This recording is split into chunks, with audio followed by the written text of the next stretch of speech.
Hi, my name is Brittany Powell, and I am here in a swamp basin in Morningside in Gainesville, Florida. Basin swamps occur throughout the Florida Panhandle and Peninsula south to the Lake Okeechobee area. They are mostly replaced in South Florida by Strand Swamp. This community typically occurs in any type of large landscape depressions such as old lake beds or river basins, or ancient coastal swells and lagoons that existed during higher sea levels.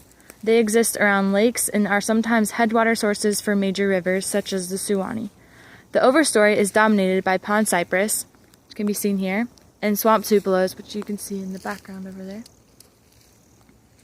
Other typical canopy and subcanopy trees include slash pine, sweet bay, loblolly bay, swamp laurel oak, swamp bay, water oak, which can be seen right here, green ash, American hornbeam, and American elm. Depending on fire history, the understory may consist of shrubs like fetterbush and wax myrtle. Soils are generally acidic, nutrient-poor peats, often overlaying a clay lens or other impervious layer.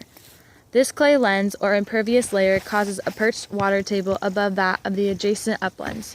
Rainfall is the primary water source in swamp basins, and also runoff and seepage from the surrounding uplands adds to the water in these forest communities.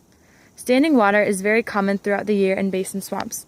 Even though basin swamps are usually still water swamps, the water can flow during periods where the water is high.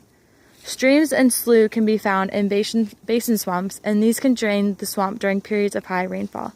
The outer edges of basin swamps are more prone to frequent fires, while the interior of this forest community can go decades or centuries without fire. One common use of basin swamps are the timber resources it creates. Cypress trees in the southeast were harvested in the late 19th and early 20th centuries.